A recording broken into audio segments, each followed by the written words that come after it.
कैलास पर्वतावर भगवान शंकर, माता पार्वती आणि त्यांचे दोन्ही पुत्र श्री गणपती आणि कार्तिकेय आनंदाने राहत होते. दोघेही गुणी, बुद्धिमान आणि मातापित्याचे लाडके होते. पण कधी कधी दोघांमध्ये छोट्या छोट्या गोष्टींवरून स्पर्धा व्हायची.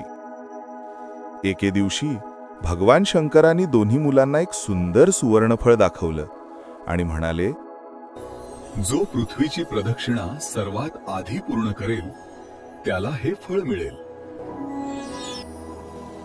तेव्हा कार्तिकेय म्हणाला, मी जगातला सर्वात वेगवान आहे, मी नक्की जिंकणार.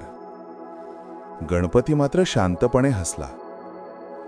भगवान शंकर म्हणाले, जो या संपूर्ण पृथ्वीला 3 प्रदक्षिणा सर्वात आधी पूर्ण करेल तोच या सुवर्ण फळाचा अधिकारी ठरेल. कार्तिकेय लगेच उठला. त्याने आपला मोर बोलावला. मोराचे निळे पंख चमकले.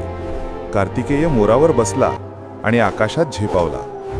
मी पहिला ठरणार असे म्हणत तो पर्वत, नद्या, समुद्र आणि अरण्यांवरून झेप घेत निघून गेला.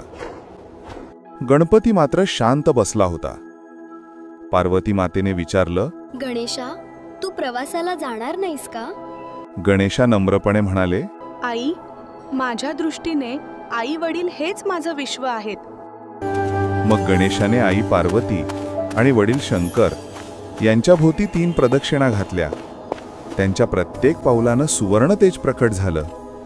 गणपती म्हणाले, माझ्या आई वडिलांच्या पायांभोवतीच संपूर्ण ब्रह्मांड आहे. थोड्याच वेळात कार्तिकेय परत आला, थकलेला पण अभिमानाने भरलेला. तो म्हणाला, पृथ्वीची प्रदक्षिणा सर्वात आधी मीच पूर्ण केली. आता ते फळ मलाच मिळेल. मी पृथ्वीला 3दा प्रदक्षिणा घातल्या. तेव्हा त्याने पाहिलं, गणपती आई पार्वती आणि वडील शंकर यांच्या पायांशी शांत बसलेला आहे. कार्तिकेय आश्चर्यचकित झाला. तेव्हा भगवान शंकर म्हणाले, हे जाणून घ्या की खरी शक्ती सामर्थ्यात नाही तर धर्मात आहे. आणि या प्रवासात आमचं प्रेम नेहमी तुमच्या सोबत आहे. कार्तिकेय, तुझा वेग अद्भुत आहे, पण गणेशाने बुद्धीचा वापर केला.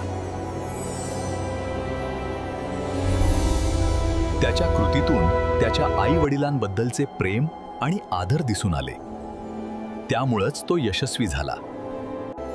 गणेशा, खरंच तुझी बुद्धी महान आहे, म्हणूनच तुला बुद्धीची देवता म्हटलं जातं. त्याने दाखवलं की पालकांचं पूजन म्हणजे संपूर्ण जगाचं पूजन. कार्तिकेयाच्या डोळ्यात अश्रू आले. त्याने गणपतीला आलिंगन दिलं आणि म्हणाला, गणेशा, तू खरोखर शहाणा आहेस. कधी कधी कोणतीही स्पर्धा जिंकण्यापेक्षा प्रेम आणि नम्रता जास्त शक्तिशाली असते. मुलांनो, या कथेचा बोध असा आहे, खरा विजय वेगात नाही, बुद्धीत आहे. आणि पालकांचा आदर हाच सर्वात मोठा धर्म आहे.